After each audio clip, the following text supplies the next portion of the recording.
Krishna Hare Hare Rama Hare Rama Rama Rama Hare Hare Hare Krishna Krishna Krishna Hare Hare.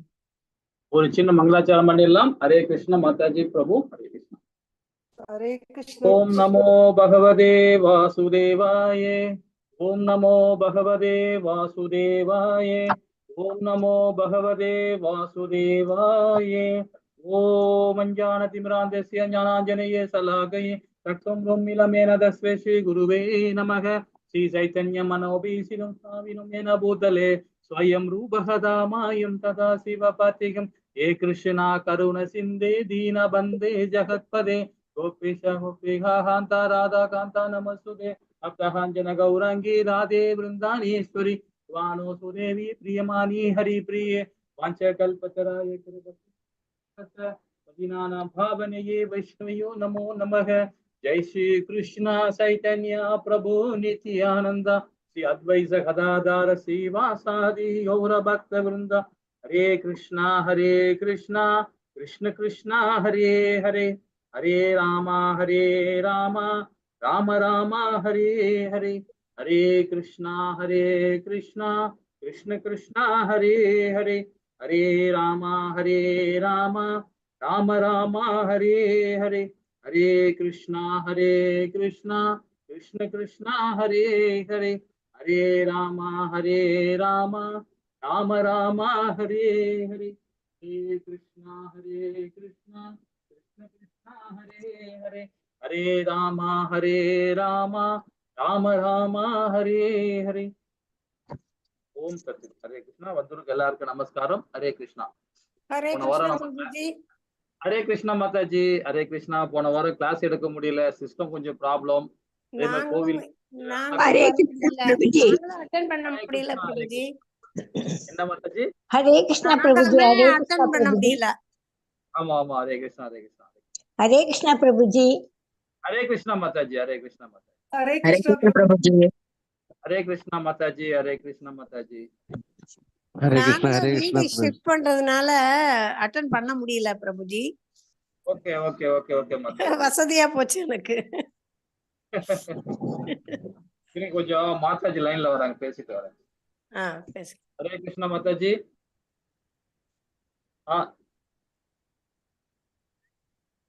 சொல்லுங்க மாதாஜி. இந்த மாதாஜி இந்த கிளாஸ்ல இருக்கேன், நான் முடிச்சுட்டு வந்து உடனே கால் பண்றேன் மாதாஜி. லெவல் 2 கிளாஸ்ல இருக்கேன், முடிச்சுட்டு.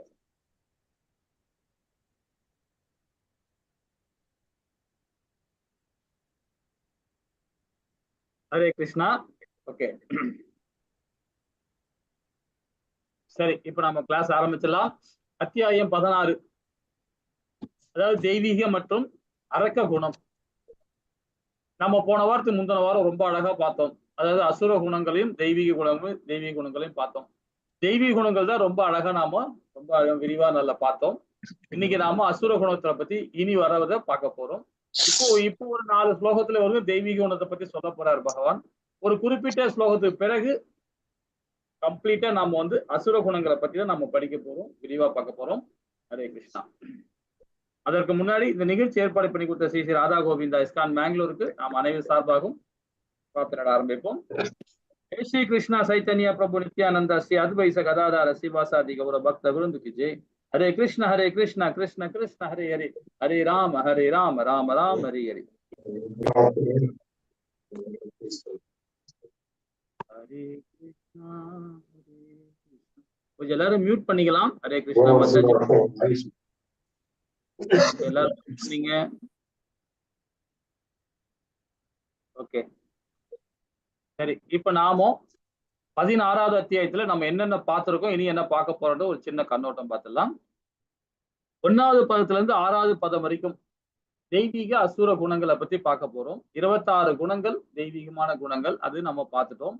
அசுர குணங்கள் 6, இதுதான் பார்க்க போறோம். நாம 6வது ஸ்லோகம் வரைக்கும் தெய்வீக குணங்களையும் கொஞ்சம் கொடுக்க போறார். அசுர வைபவங்கள், அதாவது இயல்புகள் என்ன அப்படின்றது 7ல இருந்து 20 பதம் வரைக்கும் நம்ம பார்க்க போறோம். செயல்பாடுகள், மனோநிலை, குணங்கள். இந்த அசுர குணங்களோட செயல்பாடுகள் பார்க்க போறோம். அது மனநிலை பார்க்க போறோம். அதோட குணங்கள் என்னன்னு பார்க்க போறோம். தேர்வு செய்தல் 21ல இருந்து 24வது பதம் வரைக்கும் அது 2 பிரிவா பிரிச்சிருக்காங்க. நரகத்திற்கான 3 கதவுகள். அது என்னன்னா காமம், கோபம், பேராசை.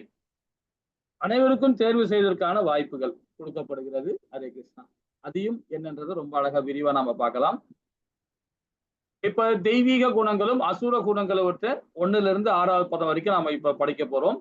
ஆல்ரெடி நம்ம வந்து தெய்வீக குணங்களை பார்த்துட்டோம். இப்ப அசுர குணங்கள் வந்து ஆரம்பிக்கலாம். ஹரே கிருஷ்ணா மாதாஜி பிரபு. யாராவது படிக்கிறீங்களா?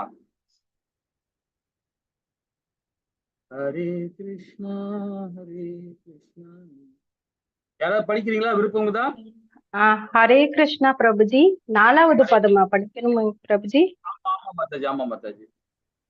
ஓகேங்க பிரபுஜி, படிக்கிறேங்க பிரபுஜி. ஹரே ஓம் நமோ பகவதே வாசுதேவாய. தம்போதர்போ அபிமானश्च क्रोध पारुष्यम् एव च अज्ञानं साभिजातस्य पार्थ सम्पदम् आसूर्यम्. हरे कृष्णा. கிருஷ்ணா. இப்ப அசுர குணங்கள் பத்தி சொல்றார் பகவான். தாவின் மைந்தனே, தற்பெருமை, அகந்தை, வீண் அபிமானம், கோபம், கொடூரம், அறியாமை ஆகியவை அசுர இயல்புடைய குணங்களாகவும் சொல்லப்படுது. இப்ப இந்த 6 குணங்கள் பாருங்க, ஒரு வித்தியாசமா பார்க்கலாம். வித்தியாசமா பார்க்கலாம்னா தற்பெருமை பத்தி நம்ம பார்ப்போம். முதல்ல தற்பெருமை நம்ம யாரை சொல்லுவோம்னு பாத்தீங்கன்னா, ஒரு கதாபாத்திரம், அது மகாபாரதத்துல சொல்ல போனா துரியோதனை எடுத்துக்கலாம். துரியோதனோட தற்பெருமை ரொம்ப அதிகமா இருக்கும். அதனாலதான் வீழ்ச்சி அடைஞ்சார். அதுக்கு உதாரணம் சொல்ல போனா, ஏன்னா அது குணங்கள் வந்து அசுர குணங்கள்ல முதல் குணமா இருக்கு தற்பெருமை. அவர்கிட்ட படைபலம் இருக்கு. அதே மாதிரி அவருக்கு வந்து ஒரு வீரனா இருக்கார். ஒரு பெரிய வீரனாக காந்தி அவர் வந்து அந்த ஒரு சைட்ல மட்டும்தான் அவரோட வீரம் இருக்கும். ஆனா அவர் பக்கத்துல இருக்கவங்க பாத்தீங்கன்னா பீஷ்மர் இருக்கார், துரோணாச்சாரியா இருக்கார், கிருபாச்சாரியா இருக்கிறார், கர்ணன் இருக்காங்க. இது மாதிரி நிறைய பேர் அவர் கூட இருக்கிறாங்க. அதே மாதிரி அவர் தந்தையார் வந்து திருதராஷ்டிரர் வந்து பாத்தீங்கன்னா சக்கரவர்த்தியா இருக்கிறார். இது ஒரு பக்கம் இருந்தாலும் இது ஒரு மாயத்தால அவர் கட்டுண்டு தற்பெருமையா அவர் நினைக்கிறார். இதோட நான் பலசாலின்னு நினைக்கிறார். ஒரு இடத்துல பாத்தீங்கன்னா பீஷ்மரையே அவர் வந்து ஓவர்டேக் பண்ணுவார். எல்லாரையுமே அவங்க கூட இருக்க கர்ணனை கூட ஒரு இது பண்ணிட்டார். இத வந்து எப்படி வெளிப்படுத்துறாரு பாத்தீங்கன்னா, அவங்க கிட்ட ஆப்போசிட் பார்ட்டி கிட்ட வந்து கொஞ்சம் இருந்தாலும் அதை அதிகப்படுத்தி சொல்றது. அதாவது உண்மையான முகத்தை மறைச்சிட்டு பொய் முகத்தை வச்சு பாக்குறது, பேசுறது. சோ அந்த மாதிரி குணங்கள் இருக்கு, தற்பெருமையா சொல்லப்படுது.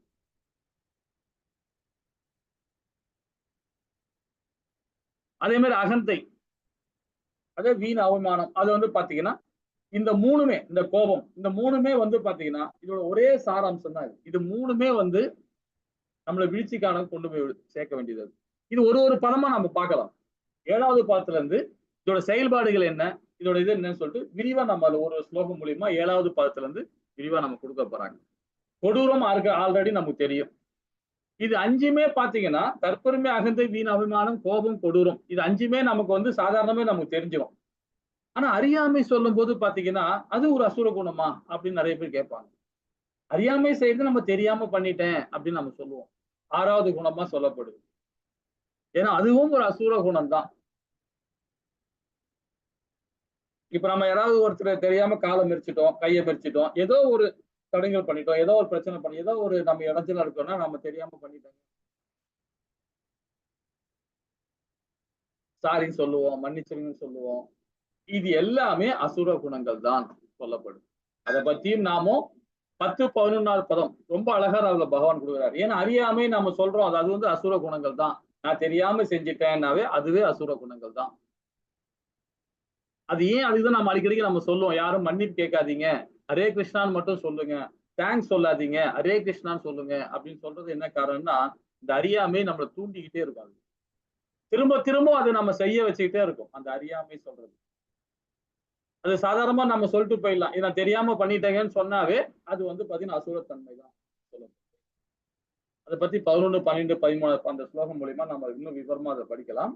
ஹரே கிருஷ்ணா. இந்த 6மே அசுர குணங்களாக சொல்லப்படுது. அற்பமான விஷயத்தில் கோபப்படுவது. அற்பமான விஷயங்கள் சொல்லப்போனா நம்ம பௌதிகமான செயல்கள் பண்ற செயல் எல்லாமே அற்பமான விஷயங்கள் தான். பௌதிக செயல்கள் எல்லாமே அற்பமான விஷயம். இப்ப நம்ம பணம் சம்பாதிக்க போறோம், அதுவும் அற்பம் தான் அப்படின்னு சொல்லப்படும். ஏன்னா அதெல்லாம் பௌதிகம் தான். ஆனா நமக்கு பணம் தேவை, நமக்கு அத்தியாவசியம் தேவை இல்லைங்களா? பணம் தேவாம நம்ம இல்லாம நம்ம வாழ முடியாது, ஜீவிக்க முடியாது இல்லைங்களா? அப்போ பணம் தேவைதான். ஆனா அது வேதம் என்ன சொல்லுது? அற்பம் தான் சொல்லுது. அது அற்பமான விஷயம் தான். நம்ம பணம் கிடைக்கல நம்ம கோவப்படுவோம். அதே பணம் நமக்கு தேவையான பணம் மட்டும் கிடைச்சிச்சுன்னா நம்ம என்ன கோவப்படுவோமா? படமாட்டோம். அதிகமாக அது மேல பற்று வரும்போது தான் நம்ம என்ன வருது? ஆட்டோமேட்டிக்கா நம்ம கிடைக்காக போகும்போது, கம்மியா கிடைக்கும் போது கோபம் வருது இல்லைங்களா? அப்ப அதுவும் பௌதிகம் தான். ஆனா பற்றற்ற தன்மையா இருக்கும் பாத்தீங்களா? அப்ப அது பௌதிகமா போவாது, அது ஆன்மீகத்துல போயிடும். அப்ப அந்த மாதிரி அற்பமான விஷயங்கள், இது மாதிரி நிறைய விஷயங்கள் சொல்லலாம், நிறைய சொல்லிக்கிட்டே போலாம். அப்போ பௌதிகமான செயல்பாடு எல்லாமே நம்மளை கோபப்படுத்தும், பந்தப்படுத்தும். தத்துவத்துல பிரகிருதின்றது ஒரு தத்துவம் இருக்கு, அதாவது இயற்கை. இது சாங்கிய தத்துவத்துல ரொம்ப அழகா கபில முனி ரொம்ப அழகா கொடுக்குறாரு. சாங்கிய தத்துவத்துல பிரகிருதி இயற்கை, அந்த இயற்கையை நாம அனுபவிக்கணும்னா எப்படி அனுபவிக்கணும்? நமக்கு என்ன தேவையோ அது மட்டும் தான் எடுத்துக்கணும். அது மேல எடுத்தோம்னா நம்ம கோபம் தான் வரும், தேவையில்லாத நம்ம விழிச்சுதான் அடைவோம் இல்லைங்களா? கொடூரமாக பேசுவது, அதே மாதிரி கண்ணியமா நாம் நடந்து கொள்வதில்லை. எப்படி இந்த 2 ஸ்தானமும் பாருங்களேன், அந்த கொடூரம் எப்படி இருக்கு பாருங்க. நம்ம எப்பவுமே அந்த கொடூரம் அதாவது நம்ம ஏதாவது நிறைய விஷயங்களை கோவப்படுறோம். அந்த கோவப்படும் போது நம்ம ஒரு நிலையில இருக்க மாட்டோம். உள்ள ஆழ் மனசுல நம்ம என்னெல்லாம் பதிவு பண்ணிருக்கோம் அது ஆட்டோமேட்டிக்கா நம்ம வாயால வந்துடும். ஆனா நமக்கு அதை யாராவது ரெக்கார்டிங் பண்ணிட்டு நம்ம போட்டு காமிச்சான்னு வச்சுக்கலாம், நானா இப்படி எல்லாம் பேசுறேன், நானா இப்படி நடந்துக்கிட்டேன் அப்படின்னு அவங்களவே வெக்கப்பட்டுப்பாங்க. இப்படிலாம் நான் பேசியிருக்கேனா அப்படின்னு. அது அவங்க பேசல, அது ஆழ் மனசுல ரெக்கார்ட் ஆயிருக்கு, உள்ள பதிவாயிருக்கு. அது ஆட்டோமேட்டிக்கா வரும். அதுதான் ரசோகுணம். ரசோகுணத்துல வரும்போது பாத்தீங்கன்னா ஆட்டோமேட்டிக்கா தமோ குணத்துக்கு கன்வெர்ட் ஆகும், அப்படியே ஆட்டோமேட்டிக் கன்வெர்ட் ஆகும். அதுதான் பகவத்கீதையிலே சொல்றாரு. நீயே அதாவது 2வது அத்தியாயத்திலும் 3வது அத்தியாயத்திலும் சொல்றாரு, ரொம்ப அழகா சொல்றாரு. இந்த செயலுக்கெல்லாம் காரணம் நீ கிடையாது, நீ நினைக்காத, நீ செய்யவே இல்லை, இது ஆட்டோமேட்டிக்கா முக்குணங்கள்ல வர்றது, குணங்கள் மூலியமாக அது வர்றதுன்றார். அதுக்கு காரணம் நீ கிடையாதுன்றார். நம்ம ஒரு ஸ்டெப் எடுத்து வைக்கிறோம், மோசமான செயல ஒரு ஸ்டெப் எடுத்து வைப்போம். ஸ்டெப் எடுத்து விட அவசியமே இல்லை. முகுந்த மாதால நம்மளோட ஆழ்வார்கள் ரொம்ப அழகா சொல்றாரு. ஆழ்வார் ரொம்ப அழகா சொல்ல, ஒரு ஸ்டெப் எடுத்து நம்ம வச்சுட்டோம்னு வச்சுங்களேன், வைக்கணும் அவசியம் இல்லை, நினைச்சாவே போதும், ஆட்டோமேட்டிக்கா அந்த குணங்கள் நமக்குள்ள வந்துடும். அப்ப அது நம்மள வழி நடத்த ஆரம்பிச்சிடும். இருந்தாலும் இது எல்லாமே பௌதிகமா சொல்லப்படும். அறியாமை சொல்லும் போது ஒரு செயல நம்ம போறோம், அந்த ஒரு தீர்க்கமான முடிவோட நம்ம இருக்கிறோம்னா இந்த அறியாமை நமக்குள்ளே வராது. அப்ப நாம அந்த குறிக்கோளோட நம்ம வாழல, அதனாலதான் நமக்கு நிறைய பிரச்சனைகள் வருது, நிறைய நம்ம தடுங்கள் வந்துகிட்டே இருக்கு. ஒரு வைராகத்தோட நம்ம பகவத்கீதையை படிக்கணும், ஃபுல்லா படிக்கணும், இதுல நம்ம வாழ்நாள்ல இதை அப்படியே நம்ம ஃபாலோ பண்ணணும், நம்ம வாழ்வில கொண்டு வரணும் அப்படின்னு நினைக்கிற ஒரு வைராகத்தோட போறவன் சரக்குல எங்கேயுமே இருக்காது. வைராக்கியம் இல்லைன்னா கண்டிப்பா நாம என்ன பண்ணுவோம்? நிறைய பிரச்சனைகள் நம்ம ஃபேஸ் பண்ண வேண்டியிருக்கும். எல்லாத்துக்கிட்டையும் சாரி சாரி சாரி சாரி, மன்னிப்பு மன்னிப்பு மன்னிப்புன்னு கேட்டுக்கிட்டே போயிட்டு இருக்கும். அது தவிர்க்கப்படணும்னா நம்மளோட குறிக்கோளோட நம்ம திடமா இருந்து அந்த செயலை செய்யணும்னு நினைக்கிறோம் சரிங்களா? ஹரே கிருஷ்ணா. பெருமை தர்மத்தை பின்பற்றுவதை போல படம் காட்டுவது. இப்ப நிறைய பேர் பாத்தீங்கன்னா கூட கண்டி மாலை போட்டிருப்பாங்க, கழுத்துல சிகா விட்டுருப்பாங்க, நெத்திய திலகம் விட்டுருப்பாங்க, பேசுற விஷயங்கள் எல்லாம் பாத்தீங்கன்னா இந்த மாதிரி இருக்கும். ஆனா பாத்தீங்கன்னா வேற ஒரு செயல் வரும்போது பாத்தீங்கன்னா தவறாங்களா, இப்ப நிறைய பேர் அப்படிதான் இருக்கிறாங்க, ஏகப்பட்ட பேர் அப்படிதான் இருக்கிறாங்க, தவறான செயல்களை செய்யறாங்க.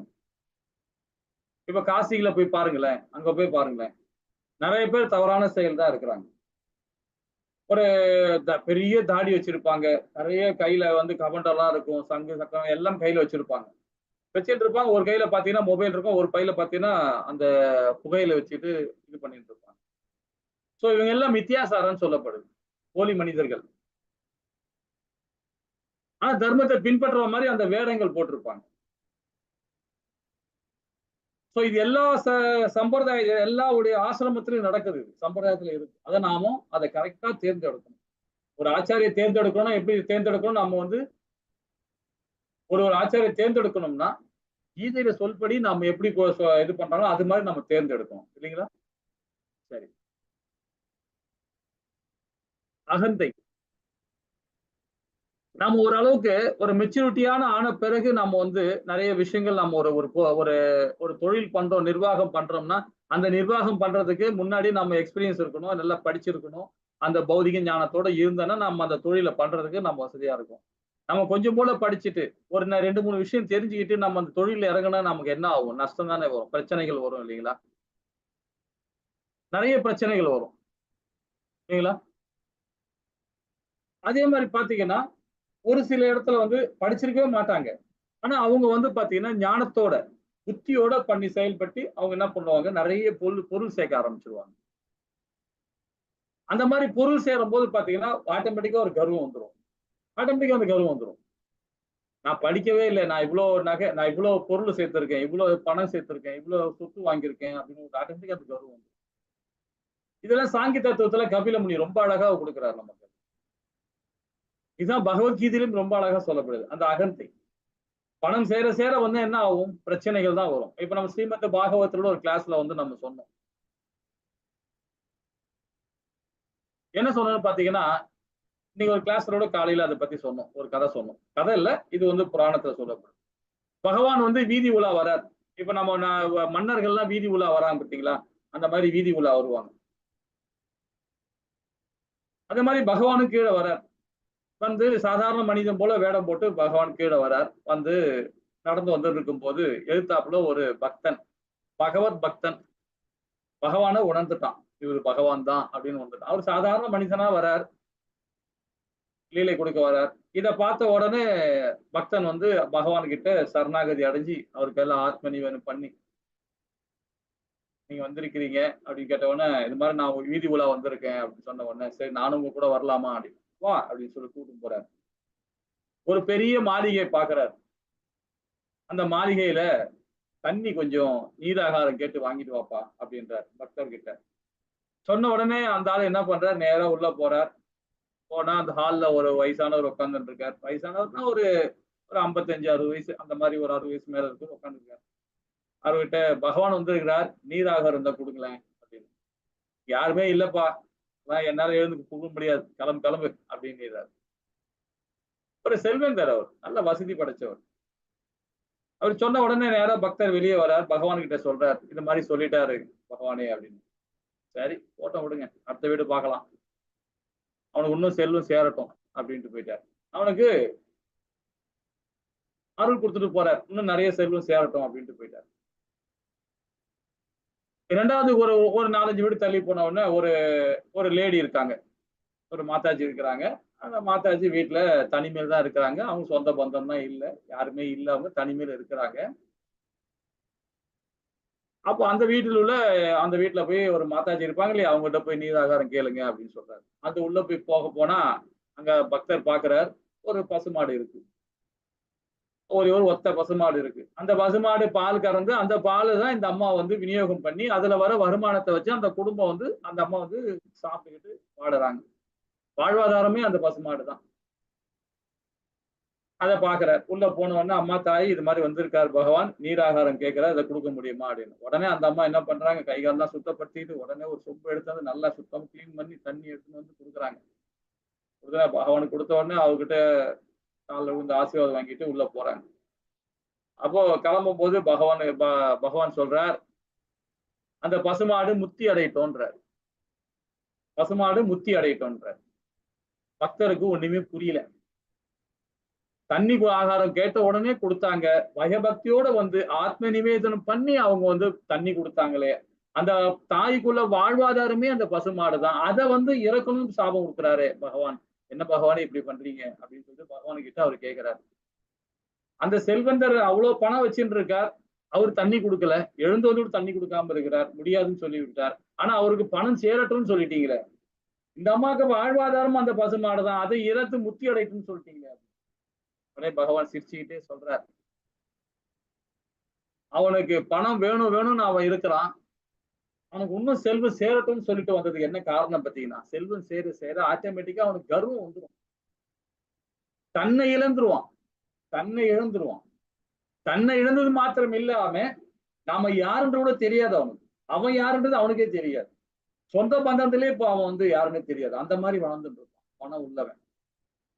அதுதான் அவனுக்கு அந்த சேரட்டும் சொல்லிட்டு வந்தேன். அவன் திரும்ப திரும்ப இதே சம்சார கடல் தான் அவனுக்கு, பிறப்பு இறப்பு முதுமை நோய் 7 ஜென்மம் ஆனாலும் இப்படிதான் கிடப்பான் அவன் அப்படின்ட்டாரு. இந்த தாய் பாத்தீங்கன்னா வைகுந்தத்துல அந்த அம்மாவுக்கு தனியா ஒரு வீடே வச்சிருக்கேன், ஒரு வீடே வச்சிருக்கேன் அவங்களுக்கு, அங்க வந்து வாழட்டும் அந்த அம்மாவுக்கு. இந்த பசுமாடு இருக்கனால அந்த அம்மா இங்க வாழ்ந்துட்டு இருக்கு, அந்த பசுமாடு இல்லைன்னா அந்த அம்மா பசியும் பட்டியமா இருந்து பகவானை நினைச்சு அந்த அம்மா ஆட்டோமேட்டிக்கா என்னை வந்து சேரும். அதுக்காக அந்த வாழ்வாதாரத்தை நான் இல்லாத பண்ணிட்டேன் அப்படின்னு ரொம்ப அற்புதமா சொல்றாரு இல்லைங்களா. செல்வம் சேர சேர என்ன ஆகும் பாருங்க, கர்வம் தான் வரும் இல்லைங்களா. ஓகே, வீண் அபிமானம், மதிக்கப்படுவதற்கான தகுதி அவர்களிடம் இல்லாவிட்டாலும் மதிக்க வைக்கும்படி வற்புறுத்துகின்றனர். இது நிறைய நம்ம சொல்லிக்கிட்டே இருக்கலாம், நிறைய விஷயங்கள் நமக்கு வாழ்க்கையில நிறைய பார்த்துனே இருப்போம் இல்லைங்களா. இப்ப நிறைய விஷயங்கள் நடக்குது பௌதிகத்துல. இப்போ ஒரு அரசாட்சி நடக்குது, அந்த அரசாட்சியை பார்த்தீங்கன்னா அவருக்கு எந்த ஞானமே கிடையாது, ஆனா அவங்க அப்பா வந்து ஒரு பெரிய ஆள், அவங்க அப்பா பெரிய ஆள், அவர் பிள்ளை வந்து பார்த்து அரசாட்சியில உட்காந்துக்கிறார், ஆனா அவர் ஒண்ணுமே தெரியல, A to Z தெரியல அவருக்கு, ஆனா இருந்தாலும் அவர் தான் நல்ல ஆட்சி கொடுக்கிறார் அப்படின்றது ஒரு இது இருக்கு. அவர் என்னதான் மதிக்கணும், நான் தான் இந்த அகண்ட பாரதத்துக்கே நான் தான் ஒரு பெரிய ஆளா வருவேன் அப்படின்றதெல்லாம் ஒரு கற்பனை பண்ணிட்டு இருக்காங்க. ஸோ இதெல்லாம் வந்து பாத்தீங்கன்னா வீண் அபிமானம் தான், நம்ம கிட்ட இருக்கே இருக்காது, ஆனா அது பெருசா பில்டப் பண்ணிட்டு இருப்பாங்க, எல்லாம் என்னை மதிக்கணும், நான் பண்ணணும், எப்படி பண்ணணும்னு நினைப்பாங்க. ஸோ இதுவும் ஒரு அசூர குணங்கள் தான் இல்லைங்களா. ஹரே கிருஷ்ணா. எந்த ஆன்மீக அதிகாரிகளையும் ஏற்காமல் மனம் போன போக்கில் தன் தோன்றிய காரணமாக அனைத்தையுமே செய்வது அசுரத்தனம் தான். ஆன்மீக அதிகாரிகள் நம்மளோட குருசீட பரம்பரை வர ஆச்சாரிகளை அணுகி அவங்க கொடுக்குற ஞானம் மூலியமா நாம எதுவா இருந்தாலுமே நம்ம செயல்படுறது வந்து பாத்தீங்கன்னா அதுதான் உத்தமம், அதி உத்தமம் சொல்லப்படுது. இல்ல தான் என்ற அகந்தையோட அவங்களோட அனுகிரகம் இல்லாம தான் என்ற அகந்தையோட செய்யும் போது பாத்தீங்கன்னா அது பௌதிகத்துல தான் போகும், அது வீழ்ச்சிதான் இல்லைங்களா. ஹரே கிருஷ்ணா. சரி, 5வது பதம். 6வது பதத்துக்கு மேல நம்ம ஸ்ரீமத் பாகவதத்து மூலியமாக நாம் நிறைய விஷயங்கள் படிக்க போறோம். ஹரே கிருஷ்ணா மாதாஜி. பிரபு இத படிக்கிறீங்களா? நான் படிக்கிறேன்.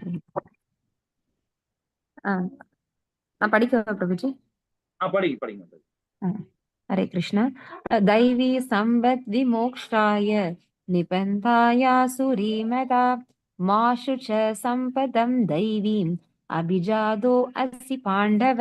हरे कृष्ण. ஹரே கிருஷ்ணா மாதாஜி. அழகா படிச்சீங்க.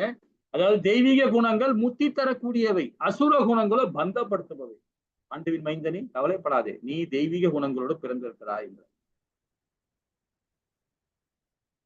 இல்லைங்களா.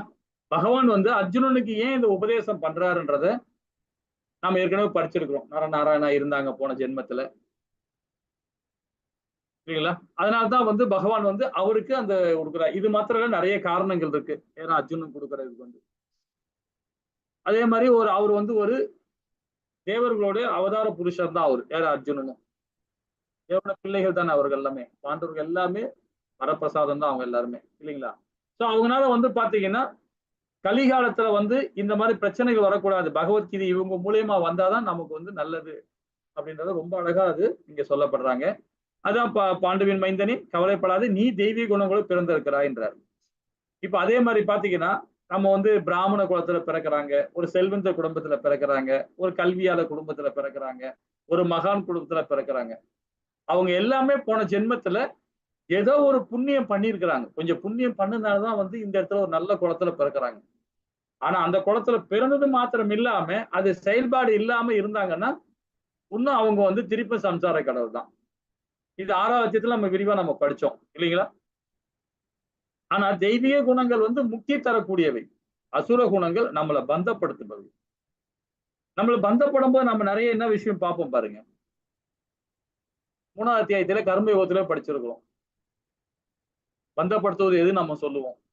ஒரு பொருள் மேல ஆசை, ஒரு உயிர் மேல ஆசை, அதிகமா பற்று வைக்கும் போது நம்ம பந்தப்படுறோம்.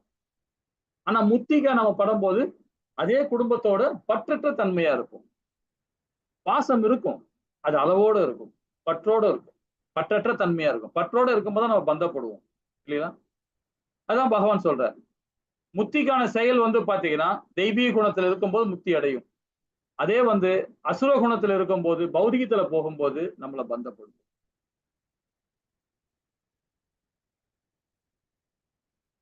ஹரே கிருஷ்ணா. வெளிப்புறமாக செயல்கள் ஒன்று போல தோன்றும், ஆனால் உள்நோக்கம் மிகவும் முக்கியம். நான் அதை செய்கிறேன், ஏன் செய்கிறேன், முக்கியமாக வேறுபாடுகள். நிறைய பேர் தானம் கொடுப்பாங்க, அது எல்லாருக்குமே வந்து வெளிப்படுத்துவாங்க. அது ரசோகுணம் தான் அது இல்லைங்களா? இல்லாதவங்களுக்கு கொடுக்கறது அது நமக்கு வந்து ஒரு நல்ல குணம். அது நிறைய சொல்லிக்கிட்டே போலாம். தானத்தை பத்தி நாம சொல்லிக்கிட்டே போலாம். செல்வம் சேர சேர நமக்கு என்னவே நம்ம இப்ப சொன்ன மாதிரி கர்வம் வந்துடும். இப்ப பகவான் சொன்னது மாதிரி கர்வம் வந்துடும். அப்போ அந்த கர்வத்தை நம்ம போக்கணும்னா நம்ம கிட்ட அந்த பணத்தை மற்றவங்களுக்கு தானம் கொடுக்கலாம், தவறே இல்லை. அது ஆனா வந்து அது வந்து முத்தி கிடைக்கும்னு நினைச்சு கொடுக்க கூடாது. எனக்கு முத்தி கிடைக்கும், நான் வந்து என்னோட பாவம்லாம் வந்து போயிடும் அப்படின்னு நினைச்சு கொடுத்தாங்கன்னா அது கண்டிப்பா வந்து அது பௌதிகம் தான். இது என்னுடைய தர்மம், இது என்னுடைய தர்மம். அளவுக்கு அதிகமாக எனக்கு செல்வங்கள் இருக்கு, அதை நான் தானம் கொடுக்கிறேன்றது பகவான் உணர்வோட, எனக்கு பகவான் கொடுத்தாரு அதனால தானம் கொடுக்குறேன் அப்படின்னு நினைச்சு கொடுத்தோம்னா அது வந்து தெய்வீகம். அதே வந்து தான் என்ற அகந்தையோட அதை கொடுக்கும்போது, தானம் கொடுக்கும்போது பாத்தீங்கன்னா புண்ணியத்துக்காக கொடுக்குறேன், என் பாவம் எல்லாம் போகும், என் பிள்ளைகள் நல்லா இருக்கும், என் பேர பிள்ளைகள் நல்லா இருக்கும் அப்படின்னு நினைச்சு கொடுக்கும்போது பாத்தீங்கன்னா அது வந்து பௌதிகமான தானம். அதுக்கும் ஒரு இலக்கு வச்சிருக்காங்க கருட புராணத்துல, அதுக்கும் ஒரு இலக்கு இருக்கு. தானம் கொடுக்க கூடாதுன்னு சொல்ல, தானம் கொடுக்கணும், ஆனா அது பகவானோட உணர்வோட கொடுக்கணும். பகவான உணர்வோட கொடுக்குறதுன்னா அந்த பாவம் வந்து கண்டிப்பா நம்மளுக்கு போகும். பிரபுஜி, நம்மள சேர்ந்தவங்களும் நல்லா இருக்கும்னு நினைச்சு கொடுக்கறதும் நல்ல விஷயம் தானே பிரபுஜி? புரியல, தெரியும், சொல்லுங்க பத்தாஜி. இல்ல, சொன்னீங்கல்ல நம்ம குழந்தைங்க நல்லா இருக்கணும் அப்படின்னு நினைச்சு கொடுக்கற இதுவும் நல்ல விஷயம் தானே. அது நம்மளுடைய கடமை. அது வந்து தானம் கிடையாது, அது நம்மளுடைய கடமை. அது பிள்ளைகளை கொடுக்கறது நம்ம கடமை. அது அதே வந்து பாத்தீங்கன்னா ஒரு பிள்ளைகளுக்கு அதிகமாகும், ஒரு பிள்ளைக்கு கம்மியா கொடுக்கறது அது எப்படி வரும்? அது பௌதிகத்துல போயிடும் இல்லைங்களா? அதுலயே சாஸ்திரம் இருக்கு சொல்றது இல்லைங்களா? இப்ப நம்ம எல்லாம் வந்து பாத்தீங்கன்னா பெண் பிள்ளைகளுக்கு வந்து கொஞ்சமும், ஆண் பிள்ளைக்கு கொஞ்சமும் கொடுக்குறாங்க. அதுக்கேற்ற மாதிரி சமுதாய கட்டமைப்பு அது மாதிரி இருக்கு. சரி, அதுக்குள்ள ரொம்ப டீப்பா போக வேண்டாம். இது நம்மளுடைய கடமை, பிள்ளைகளை கொடுக்கறது கடமை. அதே வந்து பாத்தீங்கன்னா அதிகமாக சொத்து சேர்க்கும் போது பாத்தீங்கன்னா அந்த பிள்ளைகளுக்கு தான் அந்த பாவம் போய் சேரும். ஆனா இன்னொன்னு சொல்றேன் பாருங்களேன், வேதத்துல சொல்லப்பட்டிருக்காங்க, நீங்க அதிகமாக சொத்து சேர்க்க என்ன ஆகும் தெரியுங்களா? அந்த குழந்தைகள் மட்டும் பாதிப்பு இல்லை, உங்களையும் பாதிக்கும். இப்ப நீங்க என்ன பண்ணிடுவீங்க, ஹஸ்பண்ட் ஒய்ஃப் 2 பேர் சேர்ந்து பிள்ளைகளுக்கு ஒரு 2 பிள்ளை இருக்காங்க, 2 குழந்தைங்க இருக்காங்க, 2 குழந்தைகளுக்கும் ஒரு அளவுக்கு அதிகமாக சொத்து சேர்த்து வச்சுட்டு போயிட்டீங்க. நீங்க புத்தி அடைஞ்சிட்டீங்க, எங்கேயோ போய் சேர்ந்துட்டீங்க. ஆனா அந்த பிள்ளைகள் அந்த சொத்தை வந்து நல்வழியில அவங்க செலவு பண்ணிட்டாங்கன்னா பிரச்சனையே இல்லை. தீய வழியில ஏதோ ஒரு பணத்தை அந்த அந்த சொத்தை வந்து அந்த நீங்க கொடுத்த தானமோ இல்ல ஒரு செல்வமோ ஏதோ கொடுத்துட்டு போனீங்க இல்லையா, அதை வந்து அவன் தவறான வழியில அவங்க செயல்பட்டு அதுல பாவத்தை உண்டாக்குனாங்கன்னா நீங்க எந்த இடத்துல வைகுந்தம் போனா கூட அந்த பாவங்களை பின்னாடி வரும். இது கருட புராணத்துல சொல்லப்பட்டு. அதனால்தான் அளவுக்கு அதிகமாக சொத்து சேர்த்து நம்ம பிள்ளைகளுக்கு வச்சாலும் கண்டிப்பாக அது சொத்து சேர்க்க கூடாது. வேணும் லிமிட் தான், எல்லாமே லிமிட் தான் இருக்கணும். அதிகமா லிமிட் இல்லாம போகும்போது பந்தப்படத்தான் செய்யும். ஆனா அதுவே வந்து நம்ம பிள்ளைகளுக்கு தேவையான நம்ம செய்ய வேண்டியது அது நம்மளுடைய கடமை. அது ஆனா அளவுக்கு அதிகமா போகக்கூடாது, ஒரு லிமிடேஷன் இருக்கு. இதே நம்ம படிக்க போறோம் பாருங்க, 18-19 17-18 படிப்போம் பாருங்க, ரொம்ப அழகா இருக்கும். நம்ம இப்ப எவ்வளவு சம்பாதிக்கணும், எவ்வளவு பிள்ளைகளுக்கு சேர்த்து வைக்கணும், எவ்வளவு பண்ணக்கூடாது அப்படின்றத உபநேசங்களே சொல்லப்பட்டிருக்காங்க. சோ அது வந்து நம்ம கடமை, நம்ம செய்யணும். அது 6வது ஸ்லோகம் என்ன சொல்லுது பாப்போமா? இதுதான் கடைசி ஸ்லோகம் வரப்போகுது. இதுக்கு மேல நம்ம வந்து ரொம்ப அழகா படிக்க போறோம் விரிவா. ஹரே கிருஷ்ணா மாதாஜி, படிக்கலாம் 6வது ஸ்லோகம்.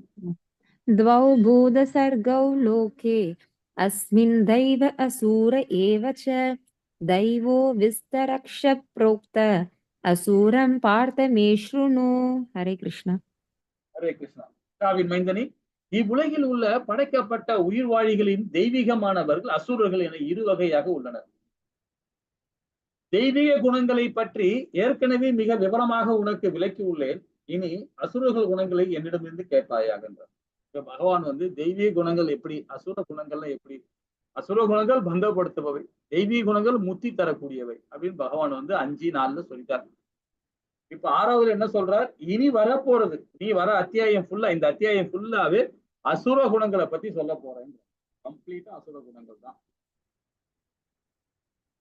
அப்போ நம்முடைய ஆச்சாரிகள் என்ன பண்றாங்கன்னா, சில பிரபுபாதா அழகா வந்து ஸ்ரீமத் பாகவத்ல இருந்து நமக்கு ஒரு ஸ்டோரி மூலியமா நமக்கு முன்னுரை கொடுக்கிறார். அது எப்படிப்பட்ட ஸ்டோரின்றதை பார்ப்போம். ஹரே கிருஷ்ணா. அதாவது தெய்வீக தன்மை, ஒழுக்க நெறிகளை பின்பற்றுபவர்கள். இப்ப நம்ம வந்து பாத்தீங்கன்னா ஏற்கனவே நம்ம 12வது அத்தியாயத்துல இதை பத்தி படிச்சிருக்கிறோம். எப்படி படிச்சிருக்கோம் பாத்தீங்கன்னா, ஒழுக்க நெறிமுறைகள்னா சாதன பக்தியை நம்ம ஃபாலோ பண்ணும்போது, பக்தி மாத்திரம் இல்ல, சாதனைன்னு நம்ம என்ன மாதிரி பண்ணுவோம், காலையில 7:00 எழுந்துப்போம், பகவான ஹரிபக்தியோடு இருந்து எல்லா சகல விஷயமும் பகவானை மையப்படுத்தி நம்ம செயல் இருக்கும் இல்லைங்களா? அது ஒழுக்க நெறிமுறைகளை நம்ம பின்பற்றுவோம். அது யாரு சொல்லிக் கொடுப்பா நமக்கு? நம்மள ஆச்சாரிகள் சொல்லிக் கொடுக்குறாங்க. வேதங்கள் மூலியமா அவங்க உணர்ந்து நமக்கு ஆச்சாரிகள் நம்ம சொல்லிக் கொடுக்குறாங்க. அது அசுரத்தன்மை சாஸ்திர ஒழுங்குகளை நெறிகளை பின்பற்றாமல் தனது மனம்போன போக்கில இருப்பாங்க. அகர்மவாதிகள் அவங்க. இப்ப நாமெல்லாம் வந்து பாத்தீங்கன்னா பகவானுடைய பக்தர்கள் வந்து நான் தவறா சொல்லிட்டேன், விகர்மவாதிகள். அசுர குணத்துல இருக்கவங்க விகர்மவாதிகள். அதே நம்ம பகவான உணர்வோட செயல்படுறவங்க, ஒழுக்க நெறிமுறைகளை செயல்படுறோம் அகர்மவாதிகள். அப்ப அகர்மல என்ன சொல்றாங்கன்னா, சாஸ்திரங்களை பின்பற்றுவாங்க, உட்கார்ந்தாலும் எழுந்தாலும் நின்னாலும் படுத்தாலும் எனி டைமும் பகவான நாமத்தை சொல்லிக்கிட்டே இருப்பாங்க. சோ அது வந்து தெய்வீகமான குணங்கள் தன்மை சொல்லப்படுது இல்லைங்களா? சாஸ்திரங்களை பின்பற்றுவது சிரமமாக தெரியும். இது 18வது அத்தியாயத்துல ரொம்ப அழகா 43, 44 சொல்றாரு. சாஸ்திரங்களை பின்பற்றும் போது பாத்தீங்கன்னா நமக்கு கொஞ்சம் கடினமா தெரியும். அதே நம்ம ஒழுங்குபடுத்திட்டோம்னு வச்சுக்கலாம், ரொம்ப அது இயல்பாக இருக்கும் நமக்கு. இப்ப நம்ம சில பேர் பாத்தீங்கன்னா டெய்லி 6 மணிக்கு எழுந்துறவங்க, 4:30 5 மணிக்கு எழுந்துக்கிறவங்க எல்லாம் வந்து 3 மணிக்கு எழுப்புனா என்ன இருக்கும், என்னப்பா எழுப்புறீங்களாப்பா, இந்த டைம்ல எடுத்துக்க முடியாது. ஆனா அதே இஸ்கான்ல வந்து நம்ம பகவானோட உணர்வோட கிருஷ்ண கான்சியஸ்ல இருக்கவங்க எல்லாருமே பாத்தீங்கன்னா 3 மணிக்கு தான் எழுந்துப்பாங்க. 3ல இருந்து 3:30க்குள்ள எழுந்துப்பாங்க. கண்டிப்பா டெஃபினட்டா எழுந்துப்பாங்க. ஆட்டோமேட்டிக்கா தட்டி விட்டுப்பார் பகவான். எழுந்துறா கிளம்புடா வாடா, எனக்கு வாடா, என் கூட வேலை செய்யறா வாடா அப்படின்னு. இன்னும் 2:45 எழுந்துப்போம். 2:45 எழுந்து பகல்ல தூங்க மாட்டோம். திரும்பவும் நைட்ல வந்து இந்த கிளாஸ் முடிஞ்ச உடனே போய் 10 மணிக்கெல்லாம் படுத்துருவோம். 10 10:15 படுக்கிறதுக்கு. திருப்பியும் 2:45 எழுந்துக்கிறது. ஆட்டோமேட்டிக்கா அது அவ்வளவுதான். அப்படி ஏன்னா அது அப்படியே ஃபாலோ அப் ஆகி போச்சு. பகல்ல தூங்க மாட்டோம். எப்படி இருக்கு? ஆனா நம்ம ஆரோக்கியமா இருக்கும். ஏன்னா சாத்வீகமா நம்ம உணவு உண்றோம், சாத்வீகமா நினைக்கிறோம், சாத்வீகமா எல்லாமே செய்யறோம். அப்படி இருக்கும்போது பாத்தீங்கன்னா தூக்கம் 5 மணி நேரம் 6 மணி நேரம் தூங்கினாவே போதும். ஏன்னா அதுதான் சாதன பக்தி. சாஸ்திரங்களை பின்பற்றணும். ஆனா நமக்கு சிரமமா தான் இருக்கும். ஆனா அதையே வந்து நம்ம அந்த செயல் பண்ண நம்ம உடல் ஒத்துழைக்காது. அதுக்கேற்ற மாதிரி உடல் கண்ட்ரோலுக்கு வந்துடும். முதல்ல கடினமா இருக்கும். அதுதான் சொல்றாரு, சாஸ்திரங்களை பின்பற்றுவது சிரமமாக தெரியும், எப்பொழுதும் நம்ம விருப்பப்படி இருக்காது, தர்க்க ரீதியாலும் இருக்காது. ஆனாலும் நான் சாஸ்திரங்கள் தீர்ப்பை ஏற்றுக்கொள்கிறேன். சாஸ்திரங்களை ஏற்றுக்கொண்டு நடைவது என்னை தெய்வீகமாக்கும், கண்டிப்பாக ஆக்கும். அதுக்கு உதாரணம் வந்து இந்த இஸ்கான்ல உள்ளவங்களை பாத்தீங்கன்னா கோவில்ல போய் நீங்க சர்வீஸ் பண்ணி பாருங்களேன். அதுதான் ஆச்சாரி நம்ம கூப்பிடுறாரு, வாங்க கோயில வந்து சர்வீஸ் பண்ணுங்கன்ட்டு. நம்ம கோயில சர்வீஸ் பண்ணும்போது பாத்தீங்கன்னா ஆட்டோமேட்டிக்கா வந்துடும். அது இப்ப நாமெல்லாம் 10 நாள் 1 வாரம் போய் கோவில தங்குவோம். அதோட இதுதான் வீட்டுக்கு வந்தோம்னா அதே மாதிரிதான். வீட்டுல வந்தோன்னு உண்மையா சொல்ல போறீங்களேன், நாங்க கோவில படுத்திருக்கும் போது காலையில எழுந்துக்கும் போது வீட்டுல படுத்திருக்கும் போது பாத்தீங்கன்னா அந்த சவுண்டு கேட்கும், வெள்ளடிக்கிற சவுண்டு கேட்கும், இதெல்லாம் கேட்கும். வீட்டுல வந்தோன்னு ஒரு டிஃப்ரெண்ட். நான் வந்து இப்போ 10 நாள் 15 நாள் நம்ம கோயில தங்கிட்டு வந்தோம், வீட்டுக்கு வந்தோன்னா எனக்கு ஒரு டிஃப்ரெண்டாவே இருக்கும். நம்ம வீடு, நம்ம வாழ்ந்த வீடே நம்ம அந்நிய வீடு மாதிரி தெரியும். ஏன்னா அந்த அளவுக்கு மாற்றம் வந்துடும். அதுதான் அந்த பவர். அது உணர ஆரம்பிச்சிடும்னு வச்சுக்கலாம், கண்டிப்பா நம்ம பௌதிகத்துல போகவே மாட்டோம். பௌதிகத்துல 100% போகவே மாட்டோம், செயல்பட மாட்டோம் இல்லைங்களா? சரி, இப்ப நாமும் அசுர இயல்புகள் தொகுப்பு, அதாவது ஸ்ரீமத் பாகவதத்துல கொடுக்கப்பட்டிருக்காங்க. அதை பத்தி நாமும் அந்த புராணங்கள் மூலியமா அதை நாம இப்ப அந்த அசுர குணங்கள் பத்தி ஒரு முன்னுரை பார்ப்போம். அசுர இயல்பு தொகுப்புன்னு சொல்றாரு பண்ண என்ன செய்ய வேண்டும் என்ன செய்யக்கூடாது என்பதை அறிவதில்லை. இது அசுர குணங்களாக சொல்லப்படுது.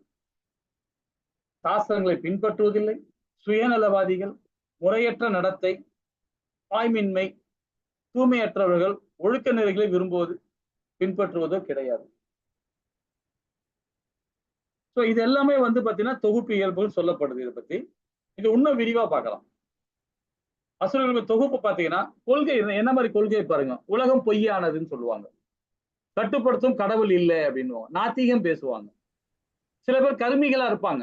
கருமிகளா நம்ம தெரியும், நாம எல்லாம் கருமிகள் தான், நம்ம எல்லாருமே கருமிகள் தான். கருமிகளா இருந்தாலும் நம்ம என்ன பண்றோம், கோவிலுக்கு போறோம், பகவானுக்கு பணிவிட பண்றோம், சாஸ்திரங்களை ஃபாலோ பண்றோம், அப்புறம் பணம் சம்பாதிக்கிறோம். பணம் சம்பாதிக்க நமக்கு தேவை தானே, நம்ம எல்லாம் கருமிகள் தானே.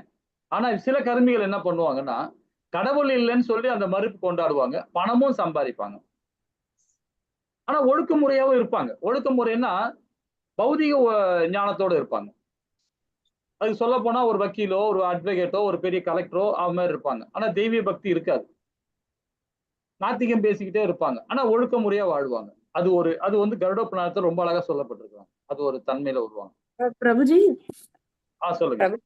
பிரபுஜி, இந்த மாதிரி ஒரு பர்சன் நான் மீட் பண்ணிருக்கேன் பிரபுஜி. நான் எங்க அப்பாவோட சஷ்டிக்கு இயற்கையும் ஆன்மீகத்தையும் இணைச்சு ஒரு புத்தகம் வெளியிட்டேன். இயற்கையோடு இணைந்து செயல்படுவோம் அப்படின்னு எங்க சமூகத்தாள்களை வச்சு ஒரு 50 பேஜ் தான் அந்த புக்கு. அது வெளியிட்டேன். ஆக்சுவலி அந்த புக்கு எழுதுனதுக்கு ஹெல்ப் பண்ணதே யாருன்னா ஒரு நாஸ்திகவாதி. அவர் பேரு வரதராஜன் ஐயா. ஒரு ஸ்கூல் வச்சு நடத்துறாரு மதுரையில, மணியம்மை ஸ்கூலு. அவர் தீக்காக்காரரு. என் பையனை அந்த கிட்ஸ் ஸ்கூல்ல தான் சேர்த்தேன். அப்ப அவர்கிட்ட இந்த மாதிரி ஐடியாவை சொல்லும் போது நான் உனக்கு ஹெல்ப் பண்றேம்மா அப்படின்னு சொன்னாரு. ஆனா ஃபுல் அண்ட் ஃபுல் அது கோவில் சம்மந்தப்பட்டதுதான். ஆனா அவர் மறுப்பே தெரிவிக்கல, எல்லாமே எனக்கு ஹெல்ப் பண்ணாரு. மடத்துல எல்லாம் கொடுத்து இந்த இந்த பொண்ணோடது எப்படி இருக்குன்னு அப்ரூவல் எல்லாம் வாங்கி எனக்கு கொடுத்தாரு. அவங்க எனக்கு அந்த இது மாதிரிலாம் இந்த இது நல்லா இருக்கு, இது எல்லாரும் படிக்கலாம்னு சொல்லி மடத்துல எல்லாம் எனக்கு அப்ரூவல் வாங்கி கொடுத்தாரு. அப்புறம் இவர் எஜுகேஷன்ல இருக்கிறனால எஜுகேஷன் ஏதோ காலேஜ் ப்ரொஃபஸர்கிட்ட எல்லாம் போய் இந்த ஸ்பெல்லிங் மிஸ்டேக் எல்லாம் திருத்திலாம் எனக்கு கொடுத்தாரு, ஹெல்ப் பண்ணாரு. அது நிறைய சஜஷன்ஸ் சொன்னாரு. ரொம்ப தன்மையானவர், ஆனா தீக்கக்காரரு.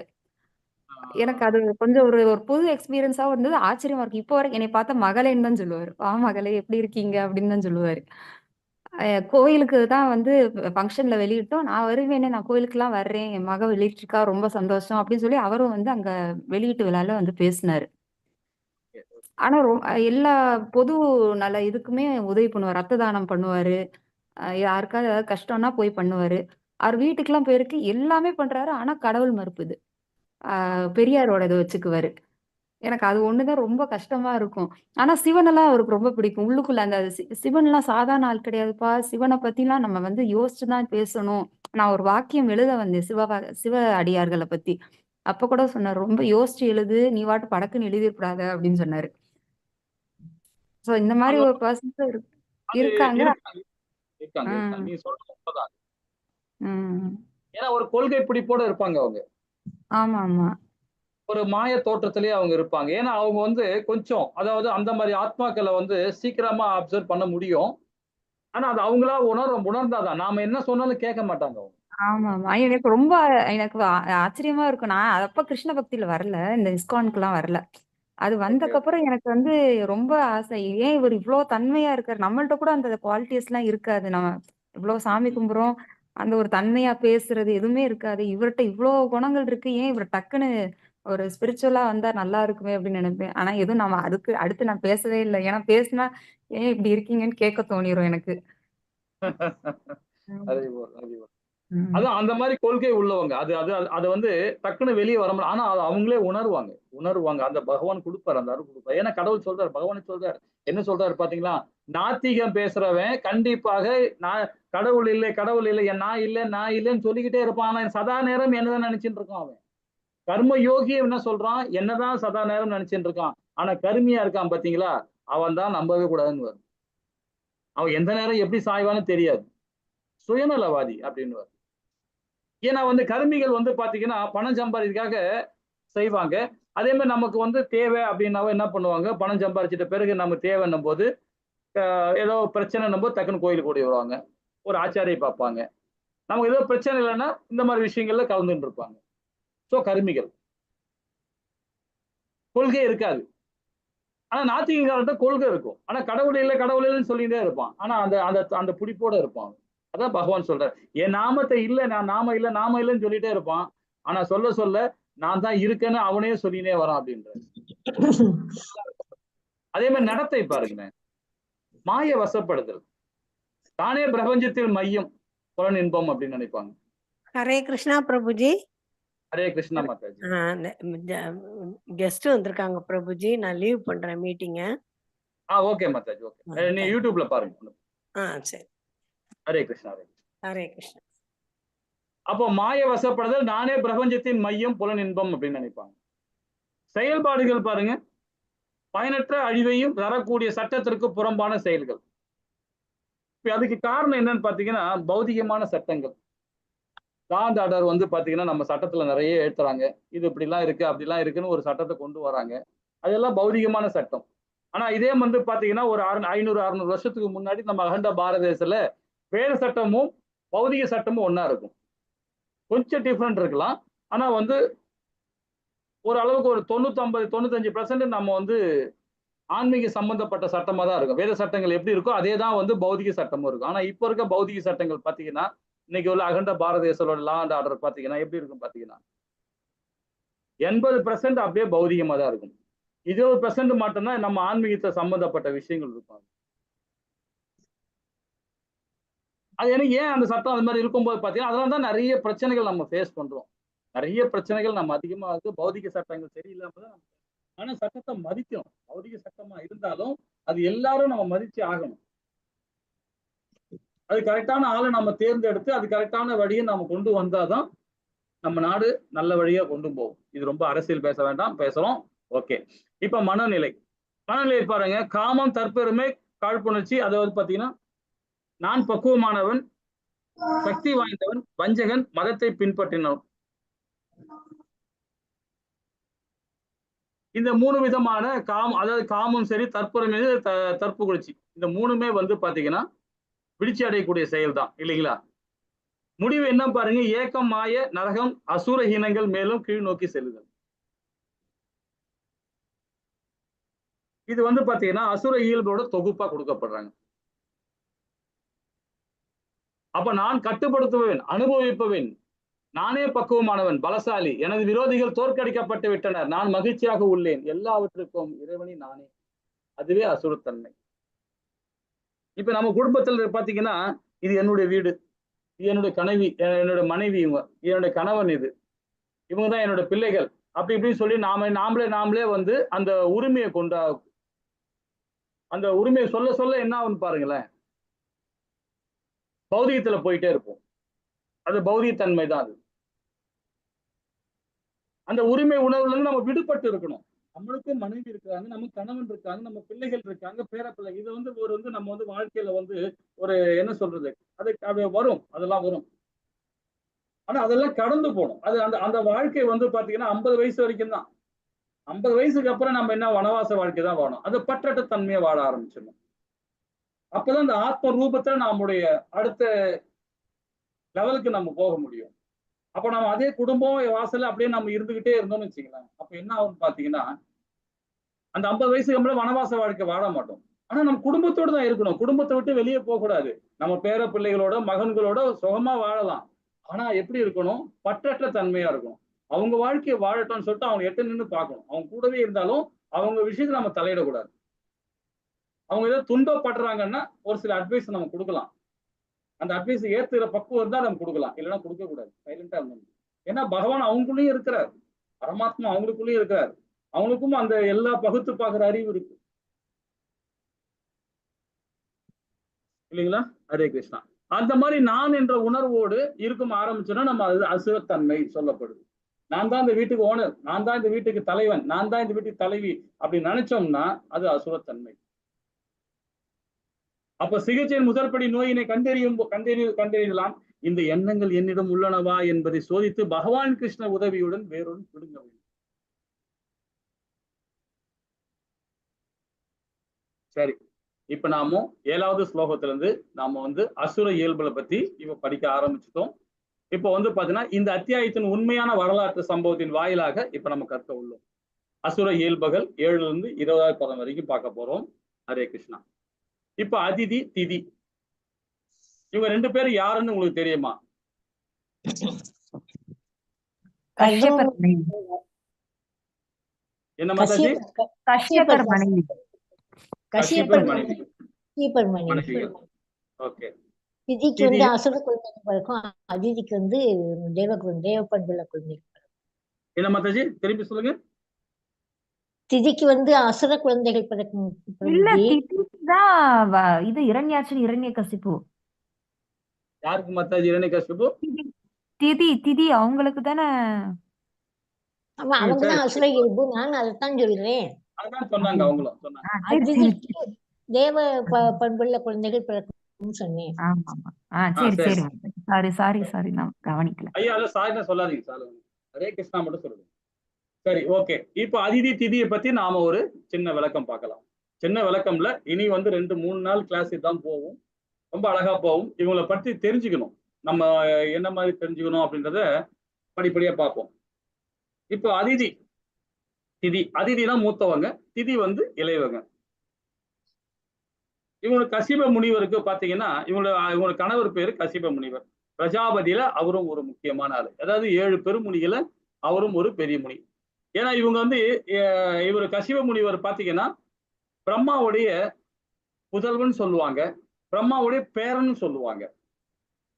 2 இடத்துல சாஸ்திரத்துல 2 இடத்துல சொல்லப்படுது இந்த மாதிரி. இப்ப கசிப முனிவருக்கு மொத்தம் வந்து 21 மனைவிகள் சொல்லப்படுறாங்க. 21 மனைவிகள் அவர் இருக்கிறாங்க. அதுல மூத்தவங்க யாருன்னா அதிதி.